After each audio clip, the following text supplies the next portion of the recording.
Panelists, the audience Tohti Initiative, a non-profit NGO established in Germany 6 years ago to promote the unjustly imprisoned Uyghur scholar in international fora, to work for his release and to promote him for more human rights and freedom awards.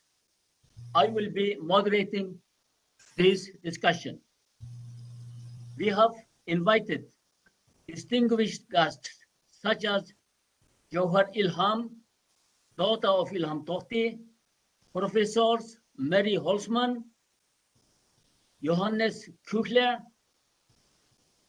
Juan Manuel Lopez Nadal, Urkash Dawlat, also known as Warkaishi, Abdulwali Ayub, and Ilshat Hassan, well-known diaspora Uyghur activists. And a last-minute special guest is Sophie Richardson.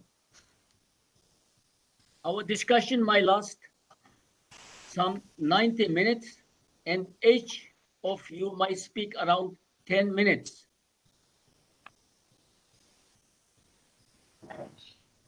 Two minutes ahead of time limit, I will show you this red paper. So you will have another 2 minutes to sum up.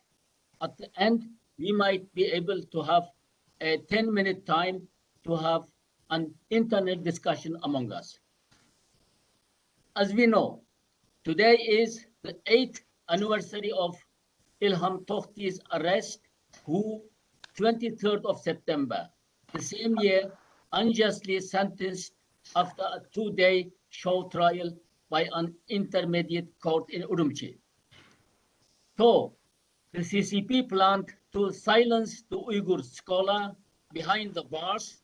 He today is much better known in internationally awarded more than 10 human rights prizes and have been many times a candidate to the most prestigious Nobel Peace Prize.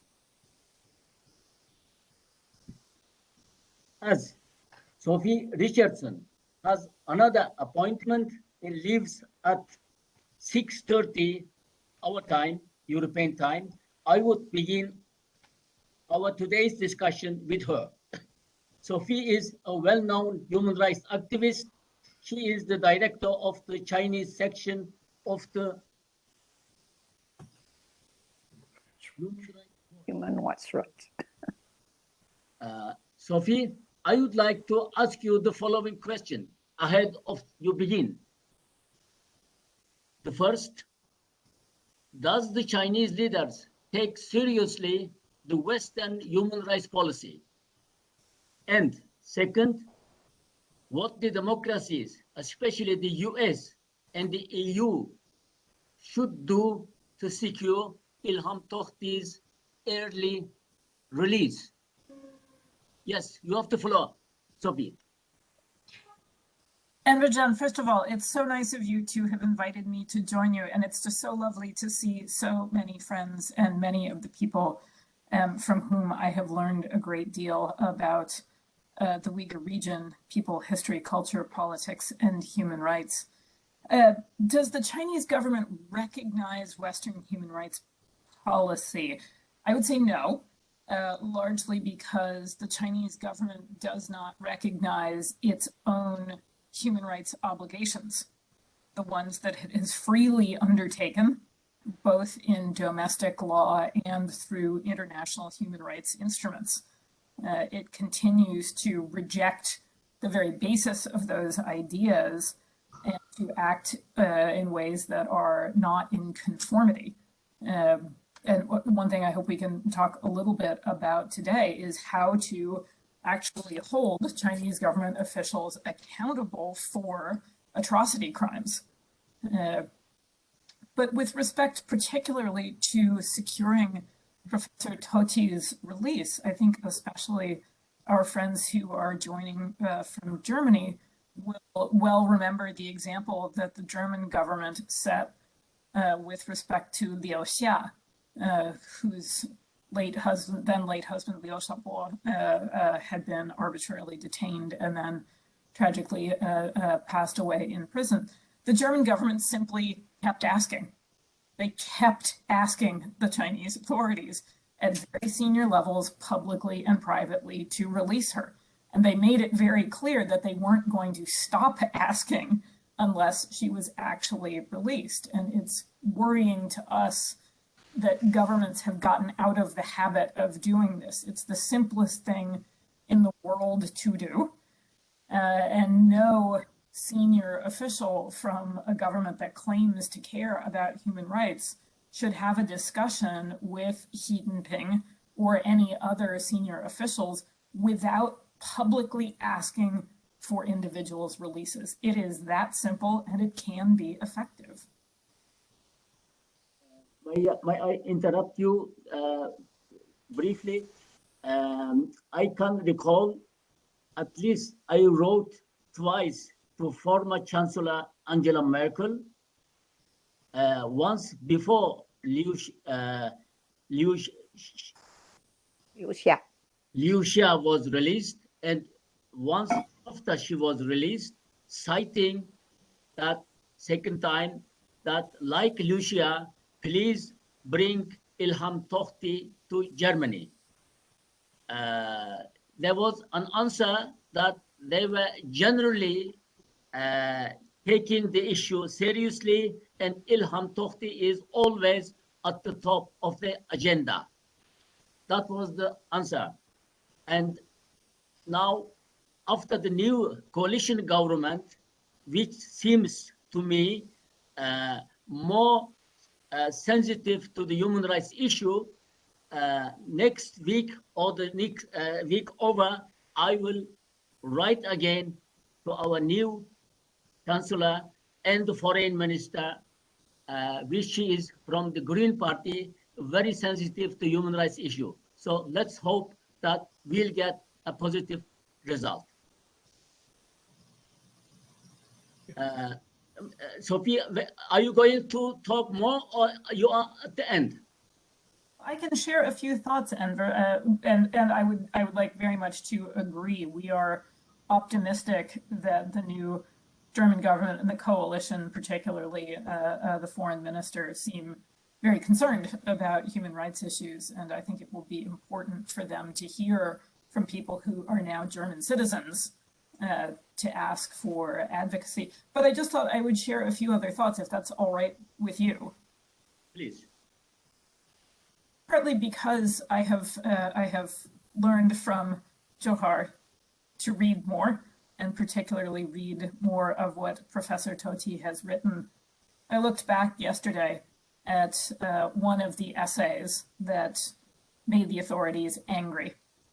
In January 2011, he wrote, "I am convinced that as long as we have the wisdom and open-mindedness to face the future and the courage to face reality head on, China will certainly be able to explore a path of national autonomy that respects China's history, conforms to China's national conditions, and achieves an ideal balance between the unity and integrity of the country and national autonomy. Although I have been unable to go to Xinjiang for several consecutive years, I am convinced that I have witnessed the profound and tremendous progress and changes in China in recent decades that will not stop there, and I am convinced that my efforts and explorations will become part of the country's progress, and I will be proud of it." It is tragic that the Chinese government refuses to extend the same open-mindedness and confidence as Professor Tohti, sentencing him in 2014 to life in prison for alleged separatism in a trial that bore no resemblance to international standards. But I hope that today we can talk collectively about our own efforts and explorations to try to rise to the challenge that I read in that essay for our work. Certainly our explorations in recent years have documented everything from the use of pervasive surveillance technology all the way through to family separations, torture, and crimes against humanity. Our efforts include being a very proud and hopefully active member of the coalition to end forced labor in the Uyghur region to try to eradicate the scourge of forced labor from that region and the forced labor of Uyghurs in other parts of China. It's the privilege of a lifetime to work with Johar. A second area of efforts for us is to try to assist any Uyghurs who are at risk of being sent back to China. In the last few weeks, this has involved Morocco, Saudi Arabia, and a few other countries. It's a constant struggle, but it's one that we are certainly committed to. Not least, much of our efforts is devoted to the idea that Chinese government officials who are responsible for atrocity crimes should be held accountable. No state is above the law. And my colleagues who have worked for a long time on Syria celebrated a bit this week the extraordinary outcome of the trial in Koblenz in Germany of a former Syrian government official on charges of torture in a universal jurisdiction case. And we are extremely supportive of this idea for the officials we know to be responsible for committing crimes against humanity, targeting Uyghurs, Kazakhs, and others. This is, I think, a signature effort, not just on our part, but of the many individuals and organizations we work with. And I think it finds its roots.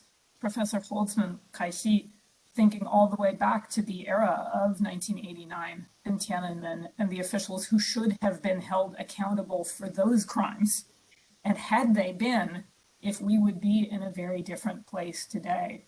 But please know that we remain absolutely, utterly committed to these efforts and explorations now and until Professor Tohti is free. Thank you for inviting me to join you. Thank you, Sophie. Because you are leaving earlier the conference, I have the last question. I'm taking another 2 minutes time. Sorry, the other panelists.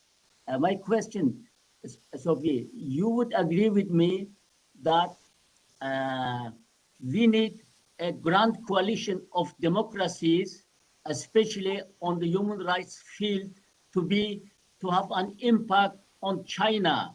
Do you think such a coalition is happening? And what do you think, what kind of role the United States will be playing in that coalition? It's a complicated question. I certainly agree with the premise. And I think that is in some ways what we see, for example, in the governments that have agreed to join a diplomatic boycott of the Beijing Olympics, or the governments that come together to sign statements at the General Assembly and the Human Rights Council critical of the Chinese government's policies. We would like to see the Biden administration work with other democracies to ensure a more consistent response to Chinese government violations on a host of issues. We want to see, for example, the European Union adopt not just the human rights due diligence legislation that is meant to become a reality this year, to replicate the Uyghur Forced Labor Protection Act that's just been passed here in the US. We want to see a coalition of governments work together to roll back Beijing's efforts to terrorize diaspora communities overseas or undermine UN human rights mechanisms.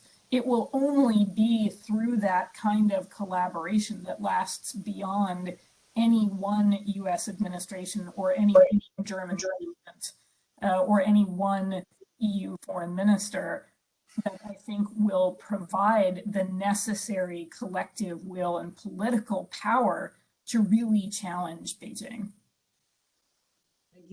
Thank you, Sophie. Thank you. Now, Professor Marie Holtzman. Marie is Marie who met Ilham almost a decade ago in Paris. Marie is a well-known French sinologist and perhaps the first Westerner who knows Ilham the best. Marie, you have the floor. What you have to tell us, please. Well, thank you, Enver, for that introduction. But no, I'm not. I've only met him once. And you know also that Vanessa used to be his student in Beijing, and she met with him. She actually went to his home and had many talks with him. So she's certainly much better equipped to answer that question and to be called the Westerner who knows him best. Um, I have been very impressed by Ilham Tohti when I saw him because of his energy, because of his very clear-cut uh, way of expressing himself. He never used diplomatic words or never tried to be polite. He would go straight to the point, and he was very passionate about his subject. So meeting him once was enough for me to remember that meeting forever. That is true. And it was enough also to make me feel, uh, in some ways, the violence of his feelings. He was a man who felt hurt by the way he was treated by the Chinese.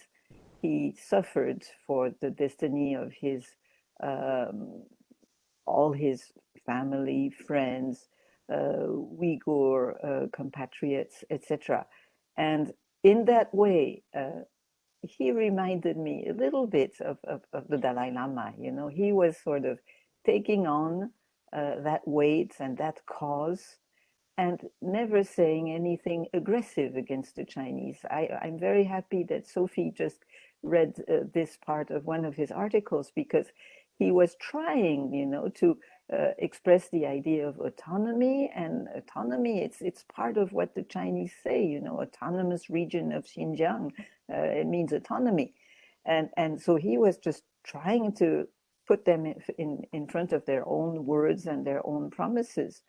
Uh, and and it's so sad what happened to him. Uh, and also, it reflects how important he could have been. The Chinese government, in that particular way, is very clever. They find the most charismatic, the most forceful people, and they arrest them. If you look at what happened during those 40 years, the way they treated Wei Jingsheng, who was in jail for 18 years. He, in 1979, was obviously the most charismatic, the one who had the best way of presenting what democracy could be in China, and also, more important, how capable the Chinese were able to think in democratic terms. And at that time, that wasn't obvious at all, because those people had their brainwashed for the whole Cultural Revolution time, and everybody expected them to be so brainwashed that they wouldn't even be able to express democratic thoughts and wishes.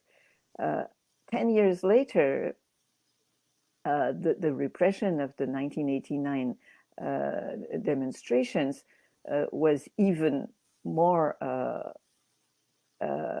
frightening because at that moment the government saw and felt that the people was against him. It wasn't just one person, but it was uh, thousands, tens of thousands of people who were trying to get the message through. And just the fact that they were trying to get a message through was unbearable for Deng Xiaoping and all the others.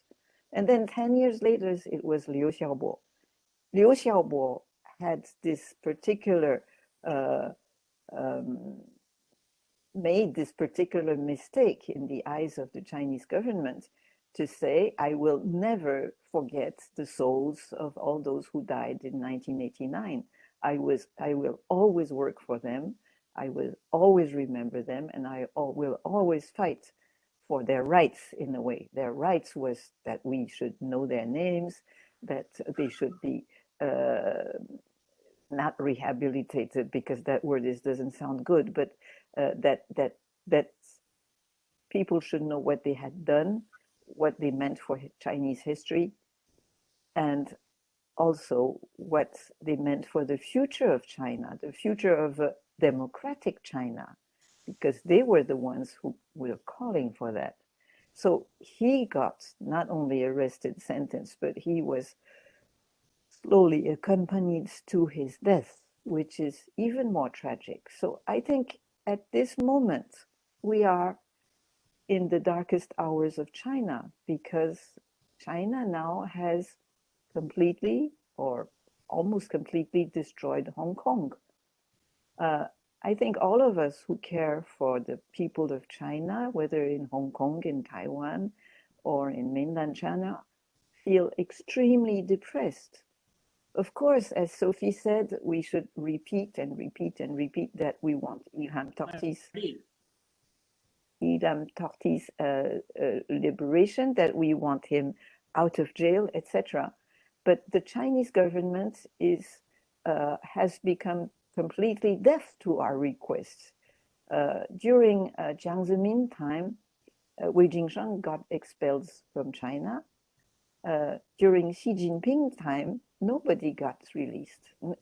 Even Guo Feixiong, who could have been sent to America, and we all signed for that because Guo Feixiong's wife was dying of cancer. And I don't know how many people asked Xi Jinping and others, and I signed the petition, and I'm sure Sophie signed it too. I mean, everybody signed it.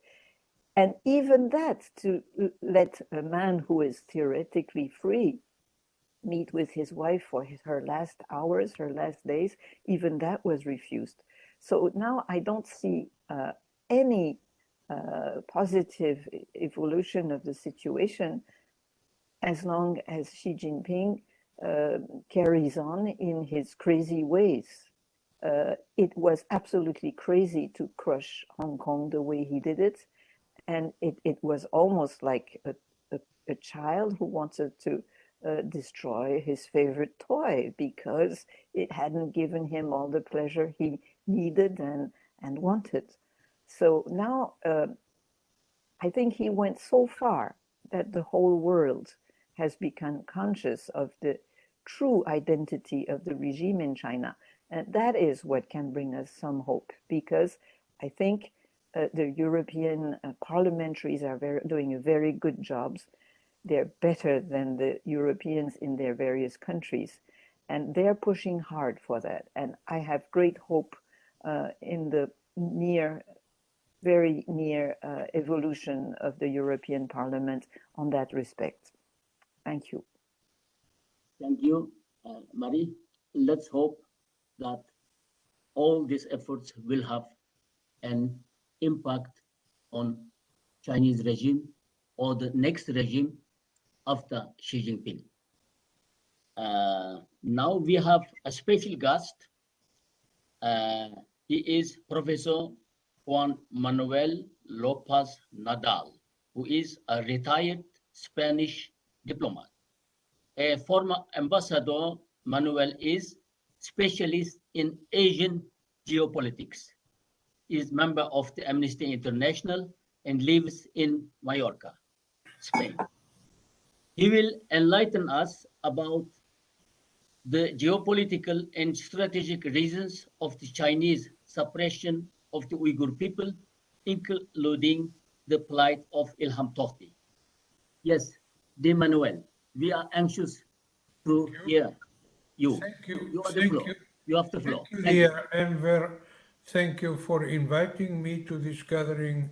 I am very pleased to see all participants, particularly my dear friend Marie Holzmann, who just talked now, and those other whom I have not met before, but I send my best greetings to all. As Marie just said, I share her analysis. The situation with the evolution of the Chinese regime under Xi Jinping is extremely worrying and negative. Marie just mentioned that what happened recently in Hong Kong, which I was in Hong Kong 4 years, so I'm particularly sad about what's happening in that very special city now. where all freedoms and rights have practically been suppressed under the so-called national security law. But of course, all of us know that the situation in Xinjiang or East Turkestan is even worse, because there is going on some kind of what many scholars and analysts has qualified as genocide, at least cultural genocide against the Uyghur people, to whom our friend, admired and respected Ilham Tohti is a symbol. Is a symbol of the struggle of the Uyghur for their freedom, for the respect of their identity and their culture. And I want to stress from the very first moment that you have all my personal support. That having been said, I would like to, as Enver asked me, and just following the line that has been started by Marie in her presentation, the geopolitical situation in and around China is extremely delicate and complex. We have a very consistent, I must say, because if we don't analyze the other side and we don't study why they do what they do and what are their objectives, we will write, Xi Jinping wants to be the number one in China, in Asia, and in the world. And he doesn't hide that. He has strengthened his power to limits unknown after Mao Zedong. Never before in China after Mao Zedong. What is this idea to put everything under him? He is the boss of the party. The party is the master of the state, and the state is the owner of the society in China. So this is totalitarianism arrived to its maximum level. And it is very consistent. Its domestic, foreign, economic policies are all very consistent. He and the party above all. And whatever the cost, and whatever it happens, in China, in Xinjiang, in Hong Kong, in Tibet, whatever. And now, what is the situation? He thinks that we in the West or in the democratic world, we are weakened because we have many problems with our democracy. And our friend Sophie Richardson could tell us about the worrying situation of human rights in the United States after the outrageous attack to the Capitol by the fascist movement. So when you have a fascist movement in the United States, and we have in Europe, in my own country, there are people who claim to come back the horrible dictatorship of General Franco. And they are free and they have many votes in the parliament. So our democracies must be strong, first at home and then together to face the threat of totalitarianism. And I want to say another thing about geopolitics. Where is the critical place of Xinjiang or East Turkestan?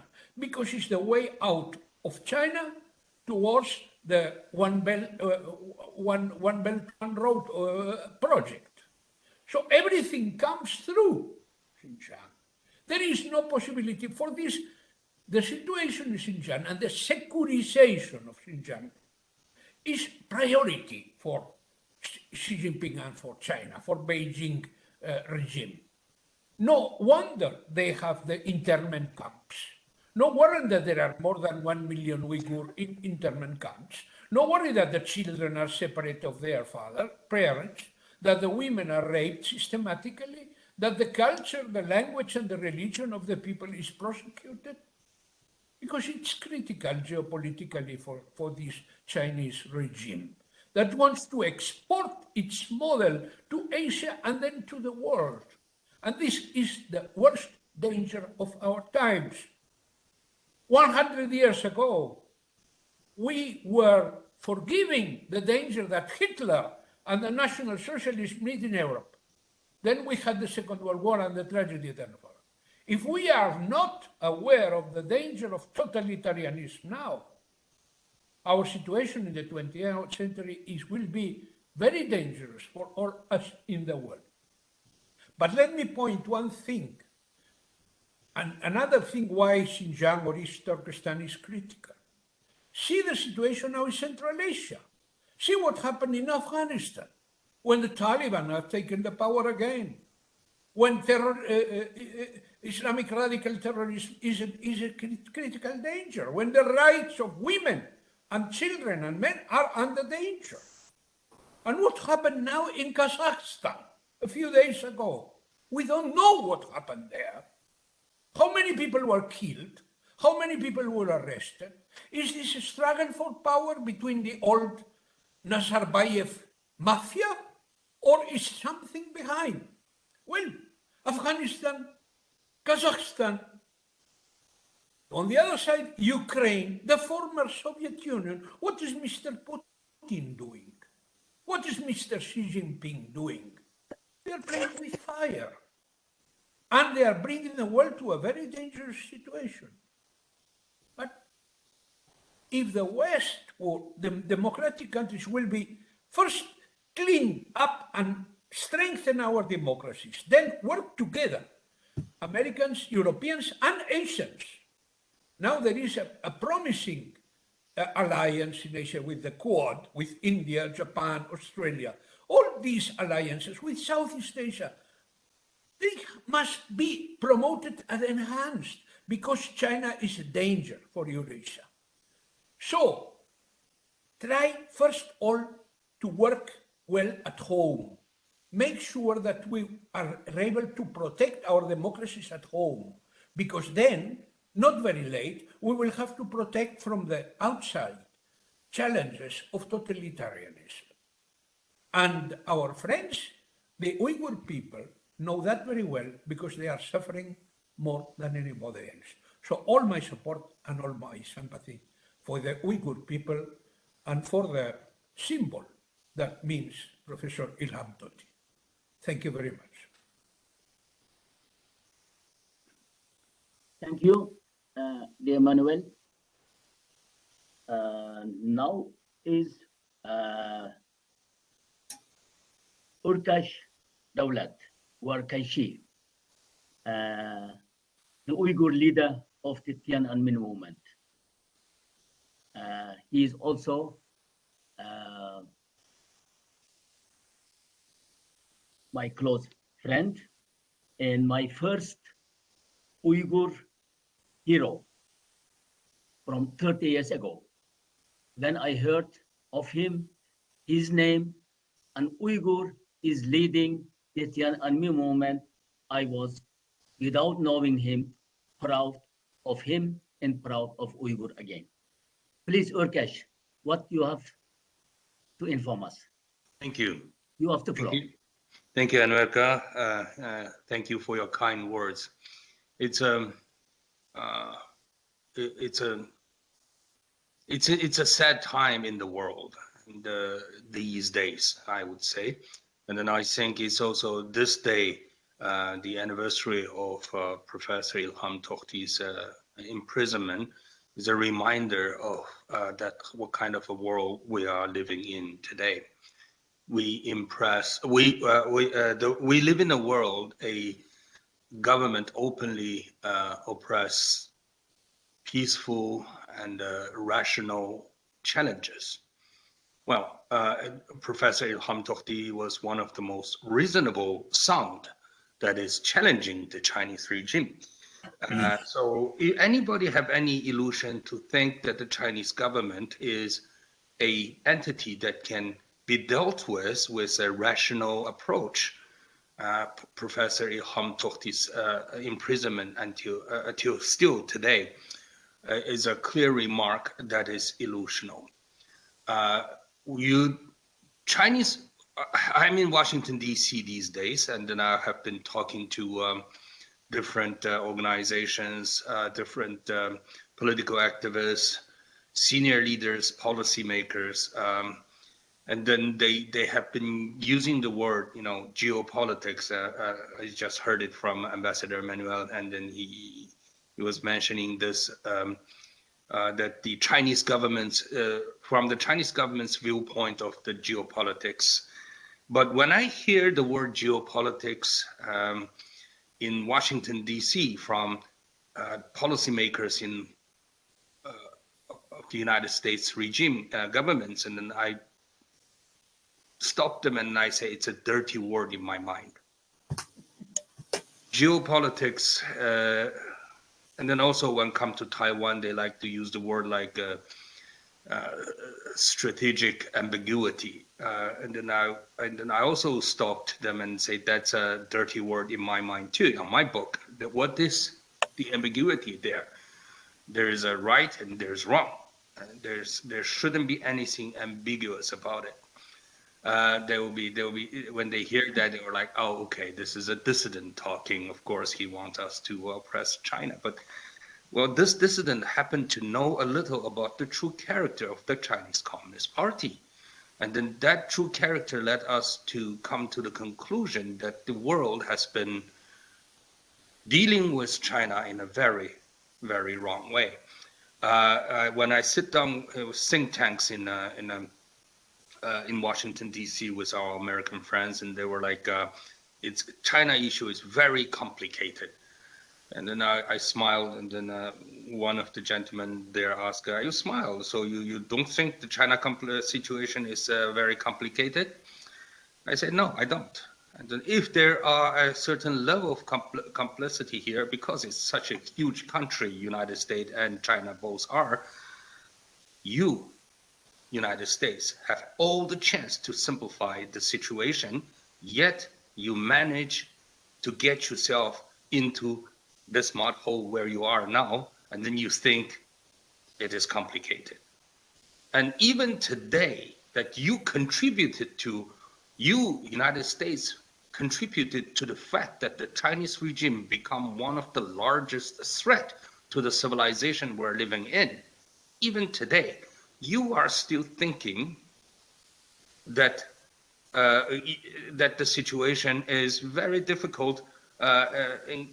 From where I stand, a very good approach would be strategic clarity. If you talk to China, just like Sophie earlier said, you keep asking them, and then let them know. We will be keep asking them the questions. When will you release Professor Ilham Tohti? When will you start your dialogue in Hong Kong? When will you let us go inspect the situation in Xinjiang, and then to find out whether you're telling the truth or not? Keep asking, and then also demand an answer. You do not go to Beijing and then just raise a question and then walk away with a trade deal. That sends a message to Beijing that what they're doing, they can get away with. And by simply keep asking the question, demanding an answer, you can turn the table around. And then why do you think the situation dealing with China is so difficult, so complex? Because you are not standing firm. And then you believe Chinese regime, Xi Jinping regime is a regime like yourself, a responsible stakeholder in the international arena, where you lost a basic sense that Xi Jinping didn't get this power through election. He got this handed down, and then handed down to him, and then his only task is to remain the party in power so they can keep looting. Right. Not much different from a mafia in this country. And then and then also Americans should know one thing: you don't talk to thugs. Talking to thugs is very frustrating. I can certainly assume that. You need to take out actions and then tell them, we don't talk to you like this. A few days before I met with Madam Speaker Nancy Pelosi, she mentioned about China in an occasion, says the United States government needs to cooperate with China. in varieties of issues like climax and stuff like that. And I said, when I met her, we're 30 years friend, and then I said, Madam Speaker, Nancy, you said this. You said United States need to work with China. That was very wrong. And she's like, yeah, what should I have said? I said, you should have said the Chinese regime need to work with us. And she said, it's fair enough. I was very happy to hear her respond like that. And then the United States needs to know that the Chinese regime being a true mafia, or I call it bandit, they have a character, they have another important character, that the structure of their regime put them in a position they cannot help to maintain that character, which is greedy. They will not stop. There is no line. There is not like okay, maybe we lose. Okay, yes, okay, maybe we stay away from Tibet, and then they will do what they did in Tibet, and then they will leave the Uyghur alone. No, they don't. And then they say, okay, they signed a joint declaration with British. They're going to honor it about Hong Kong. No, they don't. The next thing they said, it's about Taiwan. And you think they're going to stop there if the world say, okay, we give you Taiwan? I think there are lessons in Europe like we can easily remember of from the past. There is no enough from these regimes. We should just know that they are thugs, and then they think like thugs, they act like thugs. Using any words with ism, like nationalism, communism, patriotism, to describe the Chinese regime is giving them way too much credit. So using words like geopolitics, dealing with Beijing, is like keeping to a thug and feel so frustrated without knowing why. And then I hope our American friends here, when I'm here in Washington, D.C., talking to them these days, and then the US-led Western democracies can come around to the fact. And then I'm going to use Senator Marco Rubio's quote to say, we need to come around to realize an evil regime we're dealing with. And then I'll also quote Congressman Chris Smith, what he said in the 30th anniversary of Tiananmen massacre, when I was giving the testimony and he was cheering at that ceremony. He said, between the tank and the tank man, you can only choose one side. And there's no between. There is no in between.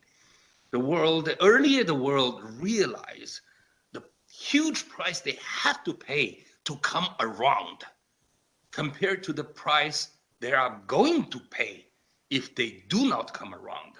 It's still minimal. Thank you. Thank you, dear Urkesh, for your clear words and for your teachings. Thank you. My pleasure. Thank you, Anarka.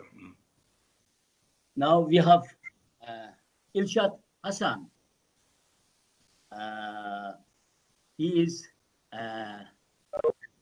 one of the famous Uyghur activists abroad who knows Ilham Tohti. He wrote, before Ilham was arrested, he wrote in Uyghur Biz extensively in Chinese, and also after his imprisonment, he was the one Uyghur writer abroad in diaspora who extensively dealt with Ilham. Now, after 8 years of imprisonment, Ilshad, what is your feelings? What would you say, and what would you suggest us to do somehow to secure his early release? Thank you. Can you hear me? Yes. Thank you. thanks for Ilham Tohti initiative, keeping Ilham Tohti in the focus. Also thanks organizing this conference. And I'm honored to be here with so many distinguished guests. And the Johar, Ilham Professor's daughter, Urkesh Abduali Ayub. My feeling is sad. I don't want to hide it. Each time when I saw Johar in person or in the website or in the conference, I felt sad. I'm a father. I'm a son. I have a daughter. I have a sister. I'm also the victim of the concentration camp. 2 years ago, I learned my two sisters with their family members, daughters, sons, husband, all in the concentration camp. So I know how hard for Johar, for her mothers and the two brothers, and also Ilham Tohti's all relatives, some in jail, some possibly no any connection, lost. It's very sad, just like Urke said. We are in the most darkest era in the history, especially for Uyghur. But we saw some light. Since the 2017, especially 18, 19, and the last year, we had so many related to Uyghurs, some achievement. Even though it's a one small step, but we still achieved something. London court gets their judgment. The Chinese atrocity is against humanity, and it's a genocide according to the international law. And also, end of the year, we had the Uyghur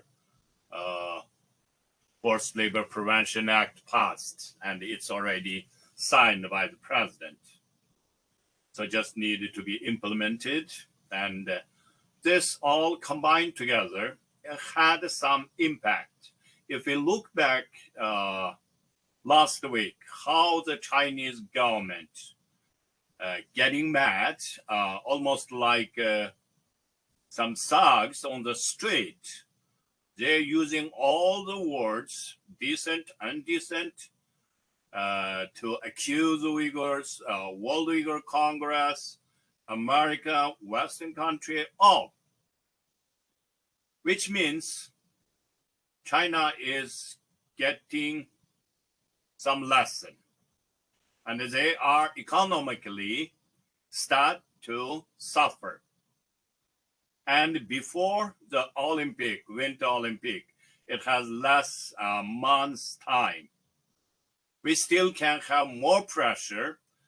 The Xi Jinping government try to re-image before the Olympic opening of the 4th of the February. So they changed the governor of the East Turkestan from the Chen Quanguo to another one guy to re-image the government's, the personal image, the public figure. And they moved a so-called scholar. And it's easy to confuse people, but at least it means the Chinese government feel the pressure. So this, when it comes to Professor Ilham Tohti, we can pressure more, not only the German, in the United States, in UN Forum, Human Rights Council, and the European Union, we can push more, asking for release of Ilham Tohti, professor, and also others. his students, his friends, his colleagues, and his relatives, and more broadly, all innocent Uyghur. This is a window time, I felt. The Chinese try to, because the pressure, especially the boycott pressure, is higher and higher. And yet, yesterday we know Holland and Denmark all announced they will diplomatically boycott. If we can push this pressure harder and asking the government, United States of government and UN and European Union, German, come together, demand at least release Ilham Tohti before your Olympics opening. Show to the world you are working with the international organization, international government, with the US. So it still need us to do more. We have achieved a lot, but still far away. It's still far away because Ilham wants his father. I want my sister. I want hear my mother's voice. And Abdul Ali Ayub same. Urkesh is the same. We all. That's far. So we need to work. Pressure the US government, European Union, German, UN. If possible, go to the street. Do more mobilization. Then we can expect. Thank you. Thank you, Ilshad. Thank you very much. Now, before I go as a last speaker to Johar, I would like to give the floor to Abdul Ali Ayub. He knows Ilham Tohti very well. He also wrote both in Uyghur manuscripts about Ilham Tohti, his ideas, his plight, and what he wanted, and his service for the Uyghur people. And Abdul Ali Ayub is also planning to write a book in English about Ilham Tohti. So, Abdul Ali, please, you have the floor.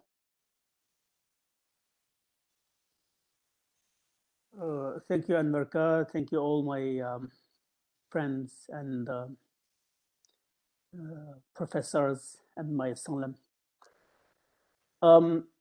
First of all, I want to say that we keep having this kind of event. It's helpful. It was helpful when I was in detention center, and it will be helpful for my teacher, Ilham Tohti. And when I was in jail, like every time they came to me, I don't know why, they just asked me, what are you doing, or something like that. And after I released, I found that there's some like international activity or signing or something like that happened. It just at the same time, because of like the international community have like done something, it will affect the people who are inside the jail, inside the detention center. So what we are doing is helpful. What we are doing is like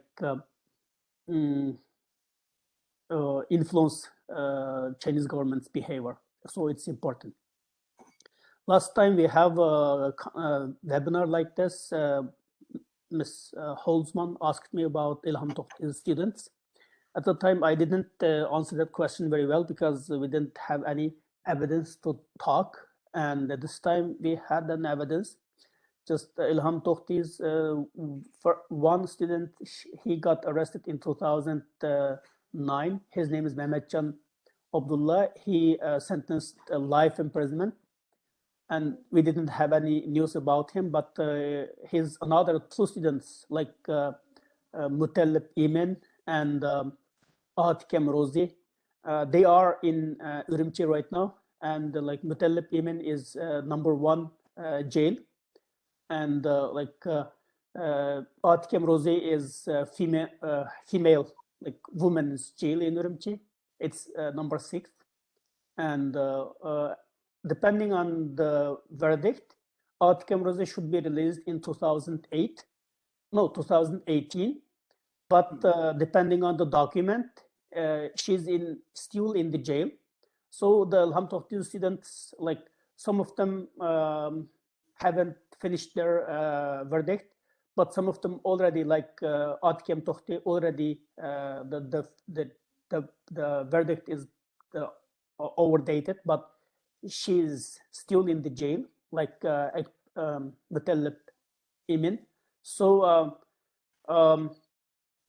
we I think at the same time we should mention the students' situation also. Like when we talk about Ilham Tohti, and we should talk about his students, and we should ask at the same time where are they? For example, that some of them, depending on the verdict, they should be outside, but they are still inside, depending on this new document. So we should ask what happened to them, and this is the first. And second,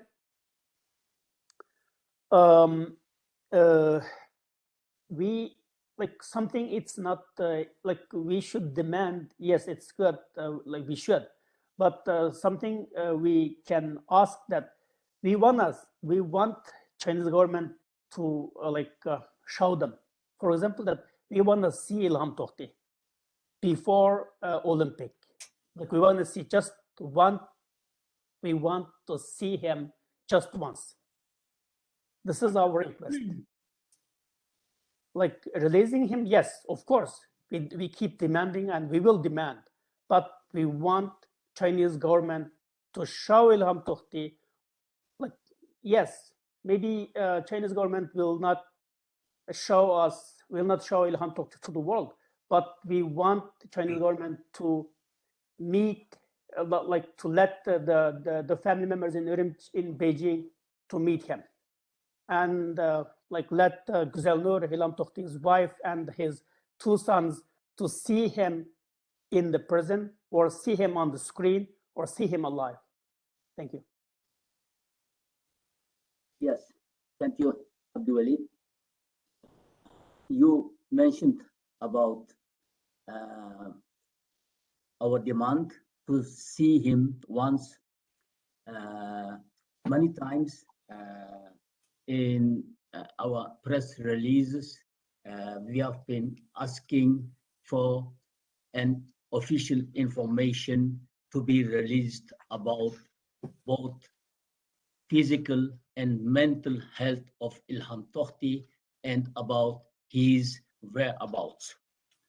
And I can recall last summer, I think it was August or September, there was a European delegation was going to China, and they asked in the itinerary to see also Ilham Tohti during their mission. And Chinese got very angry, and their response was there was no room to meet criminals for diplomatic mission. And I think, if I'm not mistaken, because of the differences, the mission of the European Union was cancelled. So they didn't go to China at all. I think, as you mentioned, this demand that the Chinese should announce official information about Ilham, and to show him alive to the world. And at least, as we know, Johar knows, can tell us better, that even Güzel Nur was not able to visit him for the last 5 years. So at least she should be allowed to visit her husband. So I think we can discuss the ways where, how we can make a campaign at least to see our scholar alive soon. Now I kept Jawhar, you as a last speaker. In a way, your comments would be, you will be the keynote speaker. Please tell us, what you expect from the world, from the democracies, do better to achieve your father's release, and what you have been doing, and what we can do in the future. Thank you, Johar. You have the floor. Thank you, Anwar. Salam, everyone. It's nice to see you all again today. It's sad and great to see every one of you every year around this time. It is good to see you all, because this means that every one of you haven't given up on my father, and you all are constantly advocating for the release of my father. I appreciate that, Ahmed. Thank you. It's sad that we have to do an event like this every year to commemorate my father's detention. Today, as you all know, that this is the 8th year of my father, Ilham Tohti's detention. And I have said this last year and the year before, and I said that I would rather be remembering celebrations of 1st, 5th, 10th, whatever anniversary of me and my family's reunion, instead of making the date of my father's detention or sentencing or his birthday that I'm not with him. I really wish I could come up to the camera, hold my father's arm and smile and talk to you all about, how it's nice to be reunited, with my father, instead of sitting here alone in front of the screen and asking the Chinese government to release my father, or trying to figure out a way to ask for the release of my father. But we still have to do this. I still have to do it, and I will never stop advocating for the release of my father until the day he's released. So before Sophie left the panel, she mentioned that, and I agree with her remarks, that governments around the world need to constantly reach out to the Chinese government and bring up the names of my father and of individual detainees, both privately and publicly. Especially for my father, my father's name needs to be on top of the agenda. He is a perfect example to show the world that the Chinese government had made a terrible mistake by locking up such a individual that has moderate voice and intellectual credibility and goodwill, to lock him up in a prison. So many people had argued with me in front of people in the government. I'm not going to point it out specifically which government members, but I have argued with people that people had argued that bringing up individuals' names won't do any good to their cases, but it might worsen it. And because it bothers the Chinese officials, because it will piss the Chinese officials off. But in my perspective, our lives have already been destroyed by the Chinese government by detaining, torturing our loved ones, and by separating us from our loved ones. And our family members, like my father, is sentenced to life. My cousin's sentenced to 10 years. I have family members who have been to the camps, and we all know from the testimonies of camp survivors what are some of those horrifying treatments that they had to endure in those camps. Things are already bad enough, and I can't imagine the situation can get any worse than now. And the Chinese government needs to be bothered, They need to be annoyed. They need to be pissed because they are responsible for all these abuses, all these tears, and all these heartaches. And as Ms. Holzman mentioned earlier, my father is a very straightforward man. He doesn't go diplomatic ways. He's very honest, direct, and he's brave. And he has such a great heart. And all he ever wanted was to help people. Seriously, that's all he wanted. He was simply pointing out the inequalities facing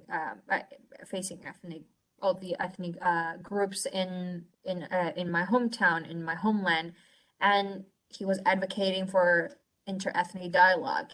On top of that, he was providing the Chinese government with concrete solutions on how my homeland can be developed with the more rights granted, granted in its maximum way. So with the detention and imprisonment of my father, it really prefaced this what is now the largest mass detention of an ethno-religious group since the World War II. And now my father's case is not a single case anymore. I used to feel lonely, and I used to feel, oh, people won't understand what I go through.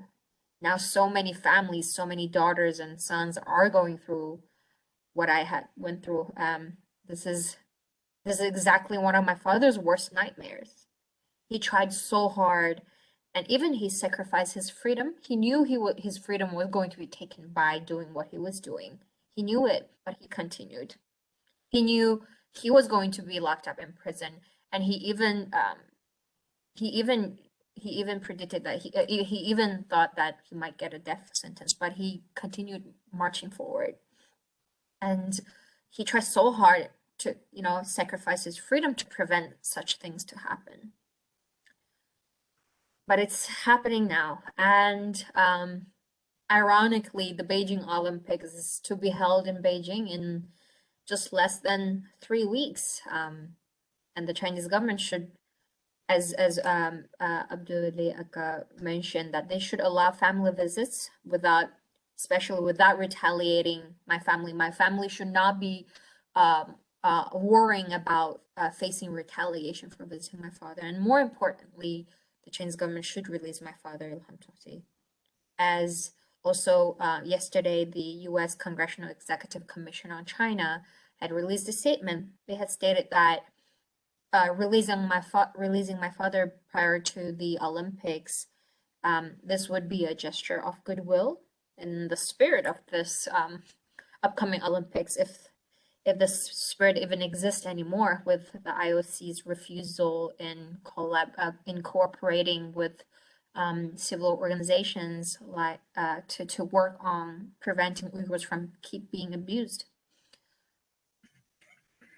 If the Chinese government continuously refuses to release all these innocent souls, including my father, and as Mr. Urkesh said, then we should only do the talking. We should put on action. Only actions can trigger action.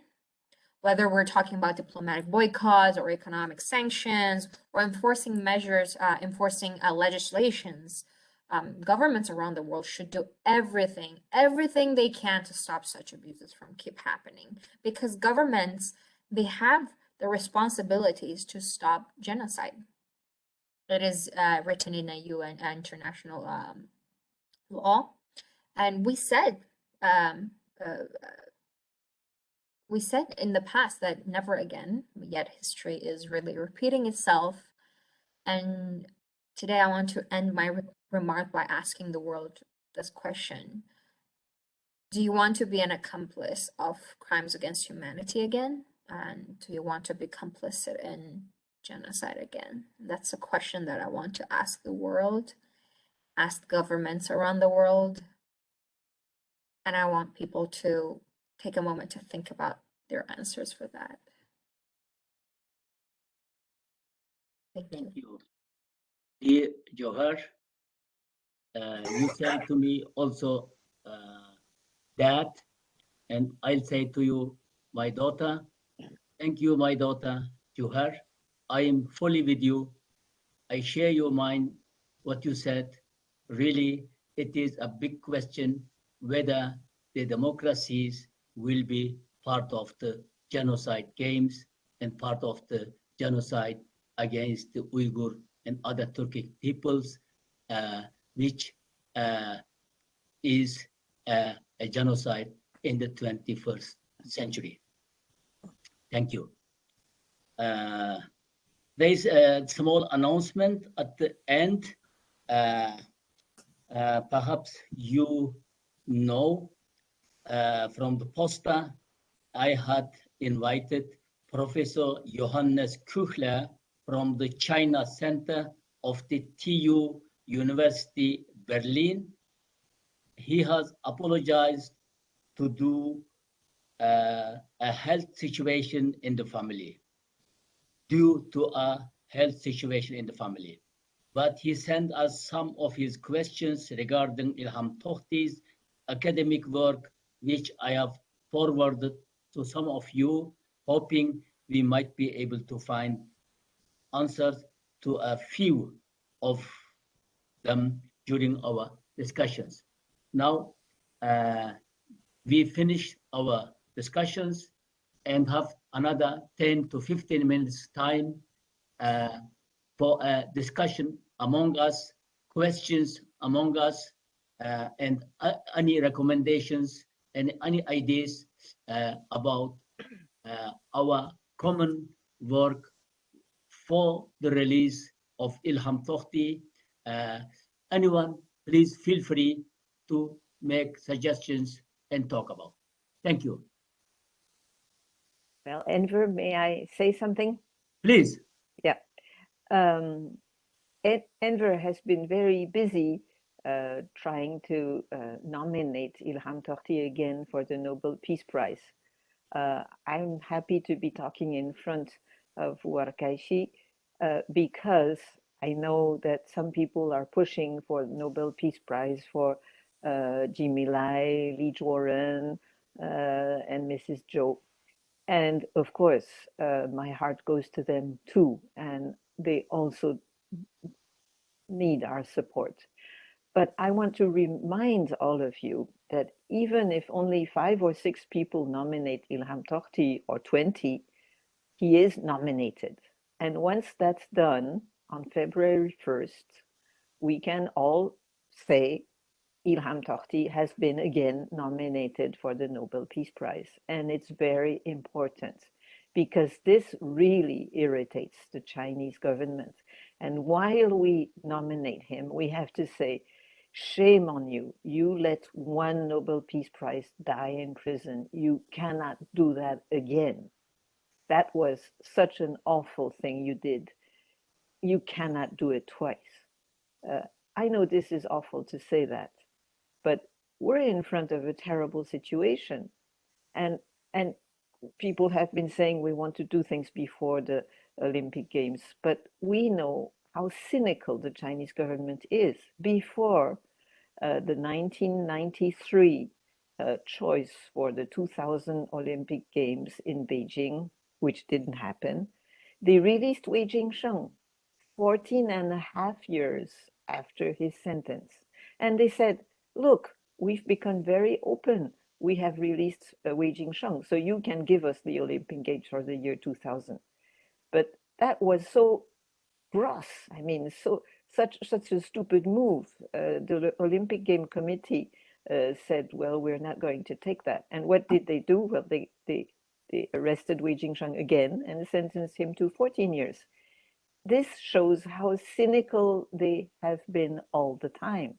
They can even play with the freedom of a man and do whatever they feel like doing. So we must be as rude, as brutal as they are.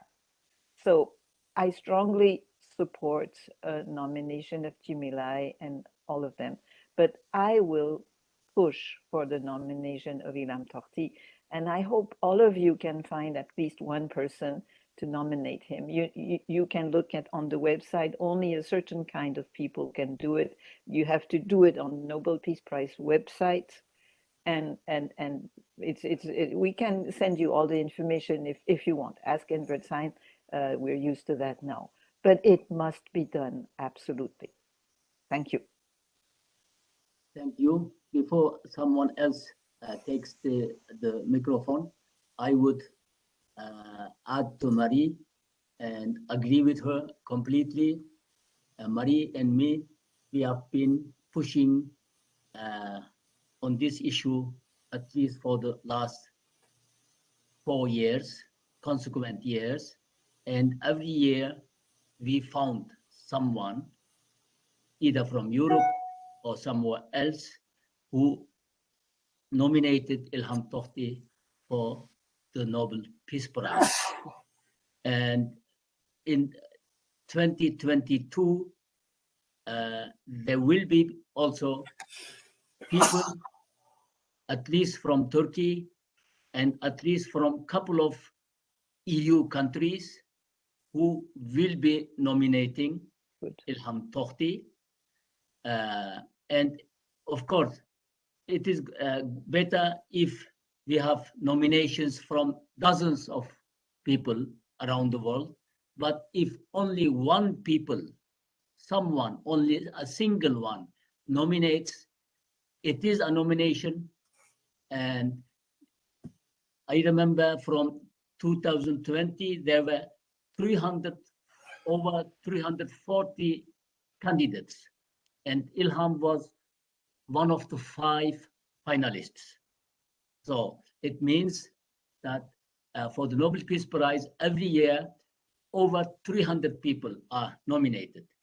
And everyone who nominated once can nominate the next year again, as Marie said. There is no limitation. And also, I think, I remember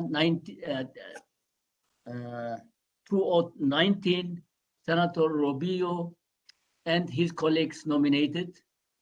And Juhar, at that time, I think you were studying. And now also, I think there is a much better atmosphere in the US Congress to find more and more congressmen or senators who might agree to nominate your dad for the Nobel Peace Prize. The same request goes also to Irshad Hassan, who resides also in the United States, to talk to our Uyghur leaders in Washington, and that they have connections to the US Congress. I think if they make this a case, there will be more Congress people who might nominate Ilham Tohti. As Marie said, the deadline is 31st of January. It can be in 15 minutes. It can be done in 15 minutes via internet of the nomination committee. This is about the Nobel Peace Prize, which, as Teng Biao recently said, or after Ilham's imprisonment said, Ilham doesn't belong to prison. Ilham deserves the Nobel Peace Prize. Again, microphone is yours now. Manuel, anyone else? Urkesh, if you have any comments, we have another 5 to 10 minutes. Yes, Manuel. If I may, I think we also need to deliver another message to the world, that the world today owe Uyghur people a justice. And then following Chinese government's narrative is just pure wrong. And then that's what I have been saying in Washington, D.C. these days. In Canada, which is a democracy, a major province of that democracy, that country, Quebec, wants to claim independence. And then Canadian government will not say the world cannot support Quebecois independence movement. Scotland almost got their independence from another democracy. It's a United Kingdom. And of course, Ambassador Manuel, you know very well about the situation in Catalan or sorry, your northern province claiming democracy, claiming independence. But whenever Chinese facing this issue, they tell the world you cannot support separatism, and then the world shut up. The world have been accomplices for Chinese regime in oppressing, violating the human rights and then oppressing the Uyghur people's free will, just like any other democracy should have celebrate their freedom to claim for independence. But because the Western world has been in the accomplices, they need to know that it is their moral obligation. And one day when Uyghur people say, we want our independence, the Western world owe us to support that. And then I think we have come to that point. Professor Ilham Tohti, in the situation that only allowed him to imagine full autonomy, he asked for that, and then the Chinese regime denied. And then the world joined China. The world, Western world, democracies that I blame the most were the enablers. So at this time, I think commemorating Professor Ilham Tohti's imprisonment should also make us think along the line of his thought. He wanted to have dialogue with Beijing regime, and I think we want that, but we also want to have this dialogue with democracies, and then tell them, point out that you owe us morally for our independence. That's something that I want to put it there publicly. Thank you. Okay. Thank you. Manuel, you raise your hand. Yeah. Yes, please. You have the floor. Yes. Yeah, I wanted to say, of course, that I would support the ideas put here by Marie. And if there is some kind of signature collection, I would be glad to provide my signature, and even to spread the word if there are, I could send to friends and colleagues. So just Marie or whomever of you, send me please the appropriate documents, and I will Yes, go. I'll do that, Juan Manuel. I'll send you everything. And on the last intervention of Mr. Deblet, well, maybe because of my profession of diplomat or former diplomat or retired diplomat, I am more realistic. I understand idealism. I am very idealistic myself. But when I claim the importance of geopolitics, I know what I mean.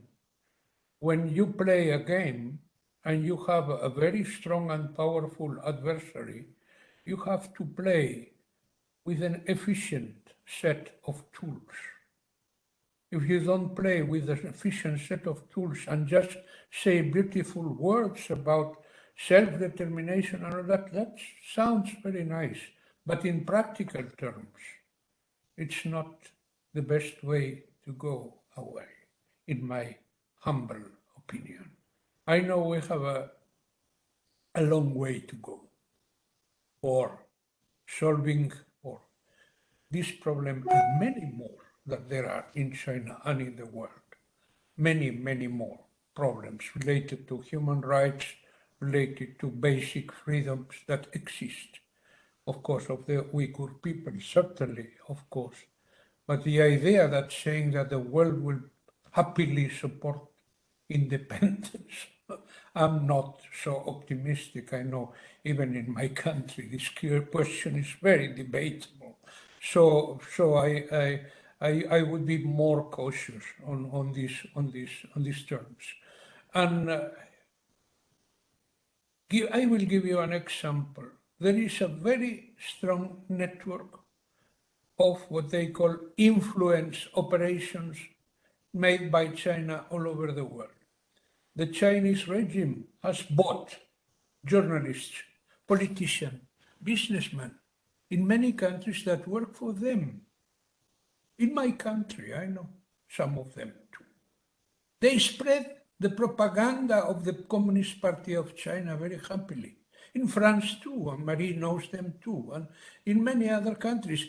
There was a big scandal in Australia when they discovered the big network of influence, even in high-placed politicians in the Australian parliament and government that work for the Chinese Communist Party. We have to be aware that our enemy, our adversary is very strong. And we have to play our cards wisely. We have to make coalitions. We have to take the advantage. We must use the NGOs. We must use the public opinion. We must use the press. We must use the friendship all over the world. And we must use also the geopolitical and geoeconomic interests, because they will be those who finally will move the world to do. And I hope we will not be late, as we were late in the 30s of last century with Hitler and with Nazi Germany, because the Chinese regime is a threat for the world. That I am convinced. But if we have this idea, let's play the cards in a wise, reasonable, realistic, and cautious way. Otherwise, we are not going to win. Thank you very much for your patience. Thank you. Thank you, dear Manuel. I think we are coming to the end of our discussion. The time is used very well. Thank you for joining us, dear Marie, dear Sophie, Juhar, dear Manuel, Ilshad, and Abdulwali. Thank you for taking time and be with us with this occasion to commemorate the 8th anniversary of the arrest of Professor Ilham Tohti. I hope we won't get together next time to commemorate, but to celebrate the freedom of Ilham Tohti. Thank you and goodbye.